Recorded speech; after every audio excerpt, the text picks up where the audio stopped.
เข่ามาได้ขายของเขาปลาไว้แต่มือเน่ามือนอนเนี่ย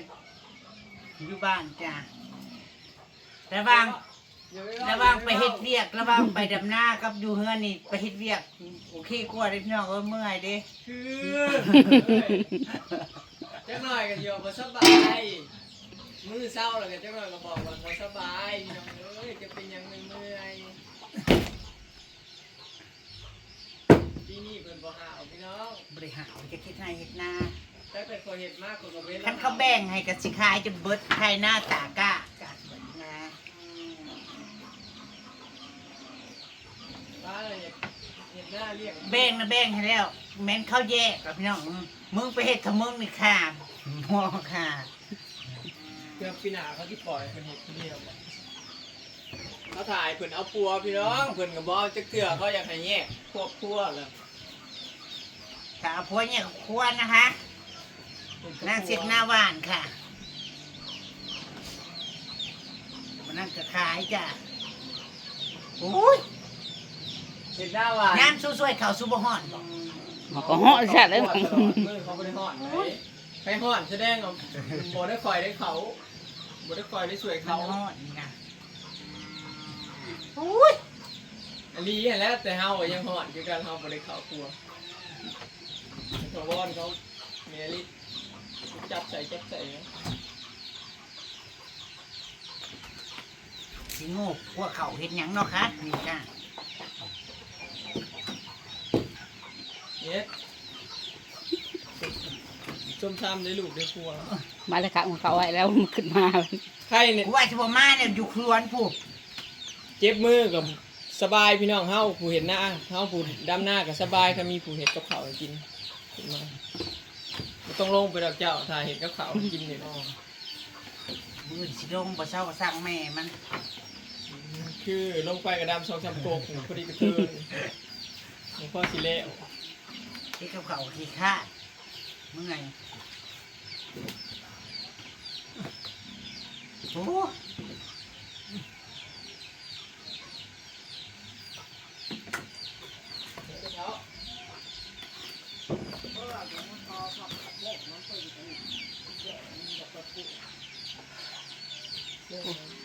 เฮ็ดแนวกินไปคือบ่มีแนวกินได้ตัวเก่ากินเบิดหรือว่าตัวเก่าต้มไก่หรือแกงไก่สิกินเก่าบ่หัวสิจัดเด่นถั่วตัวกะพูดกะขนาดพูดไปหาลูกกะพูดทุกวันนั่นนะขอชวนกับพี่น้องเอ้ยสวัสดีค่ะสบายดีเจ้าพี่น้องทั้งหลายจ้าตะไก่ได้ไก่บัวจุดได้ลงในข้อเก่าเขาว่าสบายดีเด้อ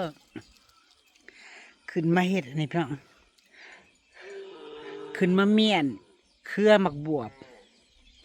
ยอดมันนะมันเด้งมันเกยออกมานอกห้าวแล้วก็เลยดันพวกนางเข้าไปข้างในจ้ะอันนี้ข้างหลังข้างบนนะคะนี่อย่างเช่นพวกนางเกยออกมาแบบนี้นะก็ใช้พวกนางเกยเข้าไปข้างในพุ่นมองนะมองโล่งๆนะ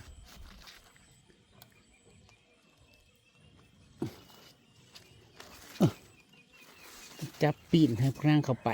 บังคับให้พวกนางเข้าไปจะใครตรงนั้นมันถี่แน่นะตรงนั้นมันโล่งทางบุญเนี่ยหนาปึ๊ดเลยมีแต่บวบเหลี่ยมพี่น้องเอ้ยนี่กำลังแทงหมากกระปอดกระแปดบวบเหลี่ยมบือเศร้าจิติพัฒน์ดันพวกนางเข้าไปไล่เถื่อแล้วพวกนางสิเข้าไปบุบุนี่ก็บอกว่าลมพัดก็สิเกิดออกมาอีกสิลงไปหาดึงหมาพวกนางให้ย่อยๆลงก่อนพี่น้องเอ้ยมันเกิดทั้งข้างบนนะอันนี้รอบๆนะ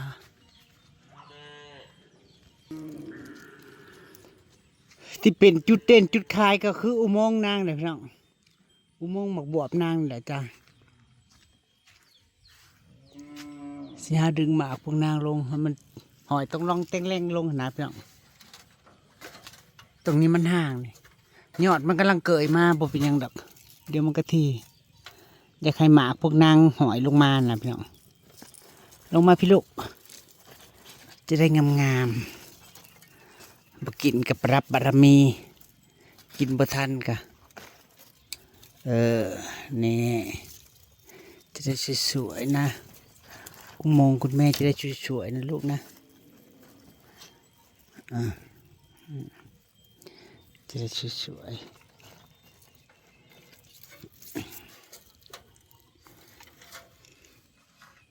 มันกดมันงอเนาะมันดันกับไม้โอ้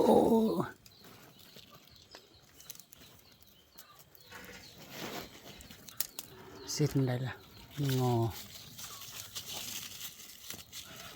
แม่นเอียงแต่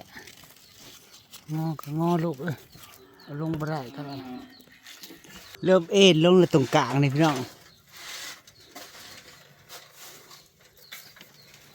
โอ้ยสิบหักกว่าดีเนาะ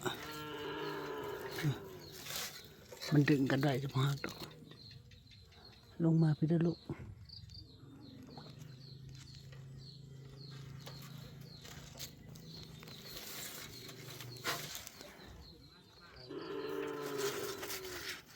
ลงมาพี่ลูก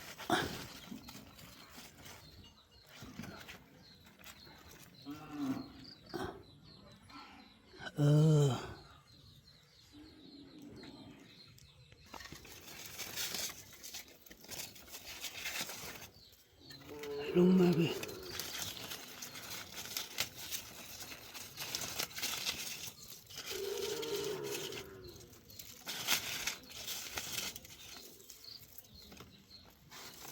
ดึงให้ลงมาเดี๋ยวนี้ยังมันเกิดออกมาพี่น้องเกิดออกมาพี่กระซังมันต้องดึงเข้าไปมันหน่อยลงมานี่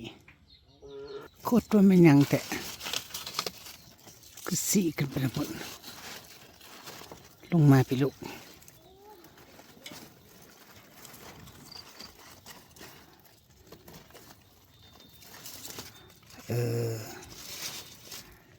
ก็ยังดีว้ายหักเลยดึงลงมาผัดหักซ้ำจักว่าสิเหี่ยวขวัญมันหักทางนี้ก็เกิดออกมาทำยังไงดีนะ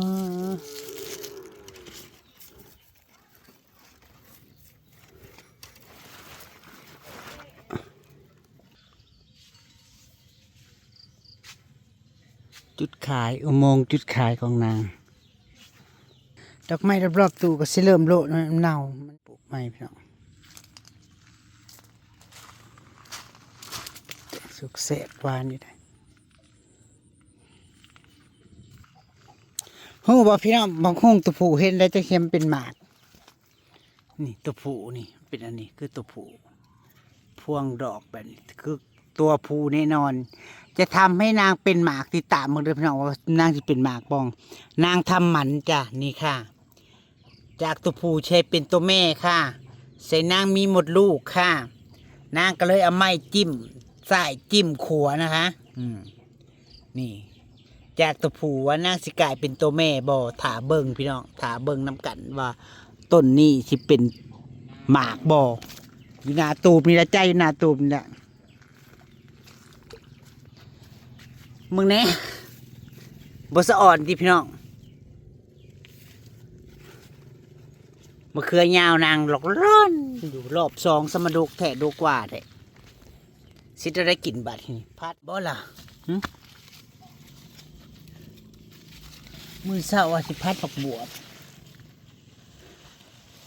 มะเขือผัดหลอกร้อนอยู่ไว้มือหนาซะมันยังหน่อยอยู่ด้วยหน่อยแต่ก็แก่เหลืองแล้วก็มี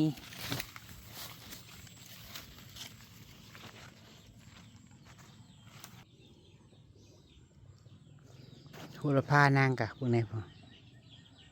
สอนบอกพี่น้องโหระพาก็ได้เต็งโมนางโอ้ยมันก้อนมันตั้งอยู่ขลุ่ยดูเพิ่นก็เลยกิ่งลงมาดูกิ่งอยู่นี่ก็ยูสนะ หัวลงไปหั่นปลาชวบกิน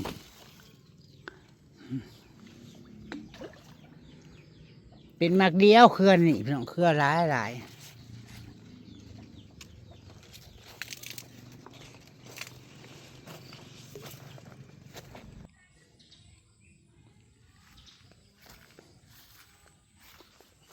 ขาดเลย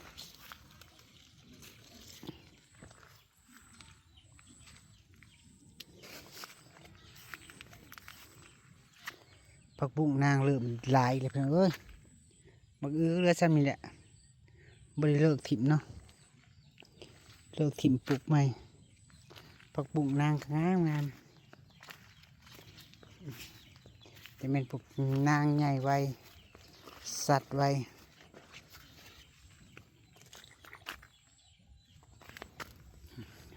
มะเขือทั้งพี่ก็มีได้พี่น้องเอ้ย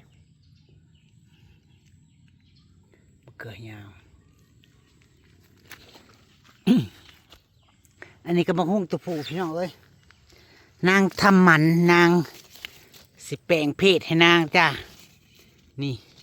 ตัวผู้นางชีเฮ็ดให้นางออกหมากเป็นตัวแม่นางเสียบสายเสียบขวาติดตามมือเรือพี่น้องว่าพวกนางจะเป็นหมากบองจากเป็นตัวผู้สิกลับมามีมดลูกเป็นหมากบอนะคะมะเขือก็หลายมันเก็บมะเขือไว้กินเนาะมะกรูดก็คือไม่เห็นแท้ต้นมะต้นมะนาวนางโอ้ยจะมีแต่เผื่อยลงมะม่วงแอปเปิลนางเลยทอกหยอกกระแทก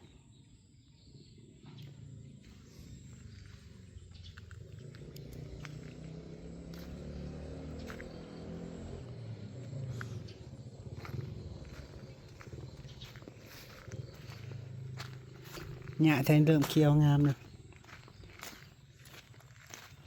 มะละกอต้นนี้กับตัวผู้อีกแล้วปลูกต้นใดก็มีตัวผู้พี่น้องเอ้ยนี่ว่าท่านได้เห็ดท่านได้เสียบต้นนี้มือหนาก่อนมีเวลาก่อนถึงสิมาแปลงเพศให้นางค่ะ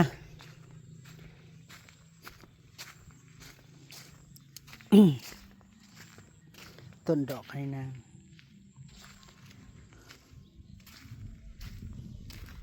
สระว่ายน้ำนางก็จะสิเป็นอะไรเด้อพี่น้องเอ้ยบ่มีเวลาเห็ดบ่มีเวลาคั่วอยู่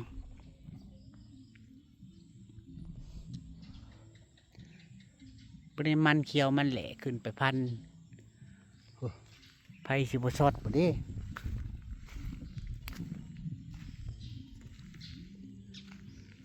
ตัวดินก็งามคุ้มงามก็งามแตงโมอยู่นี่สิเป็นหมากอยู่ดิเอาต้นกล้วยมาปลูกมันสับปะหลังงามเลยข้าวโพดบริกินดอกอย่ามาคล้องกินพี่น้องเอ้ยเบิ่งแน่เบิ่งหน้าดินแน่มันจะมากินกองร้อนอยู่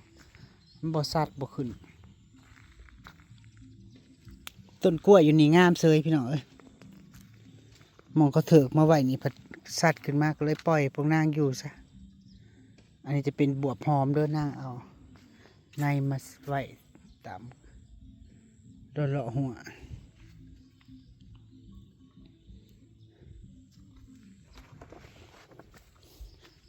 พอแล้วปลูกยังลายเลยบ้าน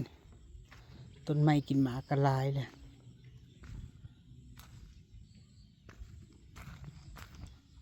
ต้นติ๋วนางเอาพวกนี้มารอบๆซาดัด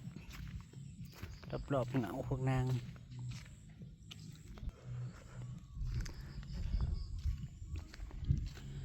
ทั่วนางสิได้กินหมากบ่เด้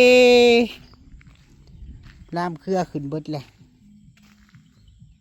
แตงโมกำลังลามเครือ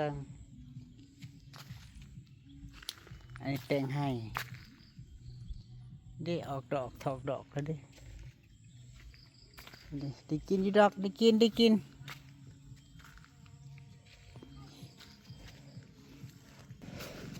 แต่งก็สิได้ต่ำมะลิได้นี่เป็นหมากกันดิผุนพันธุ์อุลัวเอเลียบาดนี่ สักข้างให้บรายกาไว้ผู้นางเสลามไปตามหัวว่าเกี่ยวพัดอยู่แท่นี้แหละสู้เอ้ย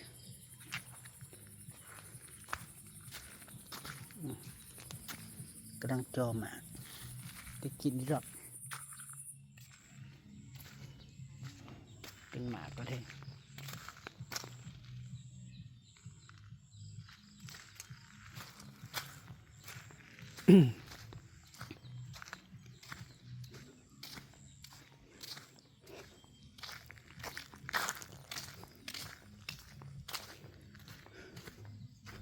มีแต่ปูนนี่ท่านเอง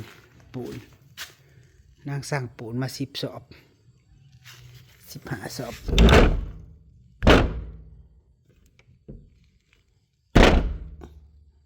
มันเริ่มยืดแล้วมันถือฝนพี่น้อง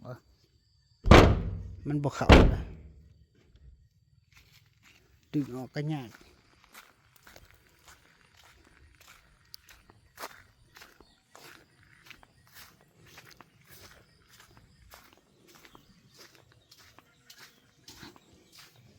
ไอ้กับเนาะมันบ่ถึกแดดจับ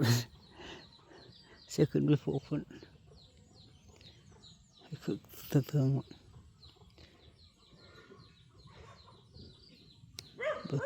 บ่ถึกแดดแซดก็สิขึ้นมาไว้นี่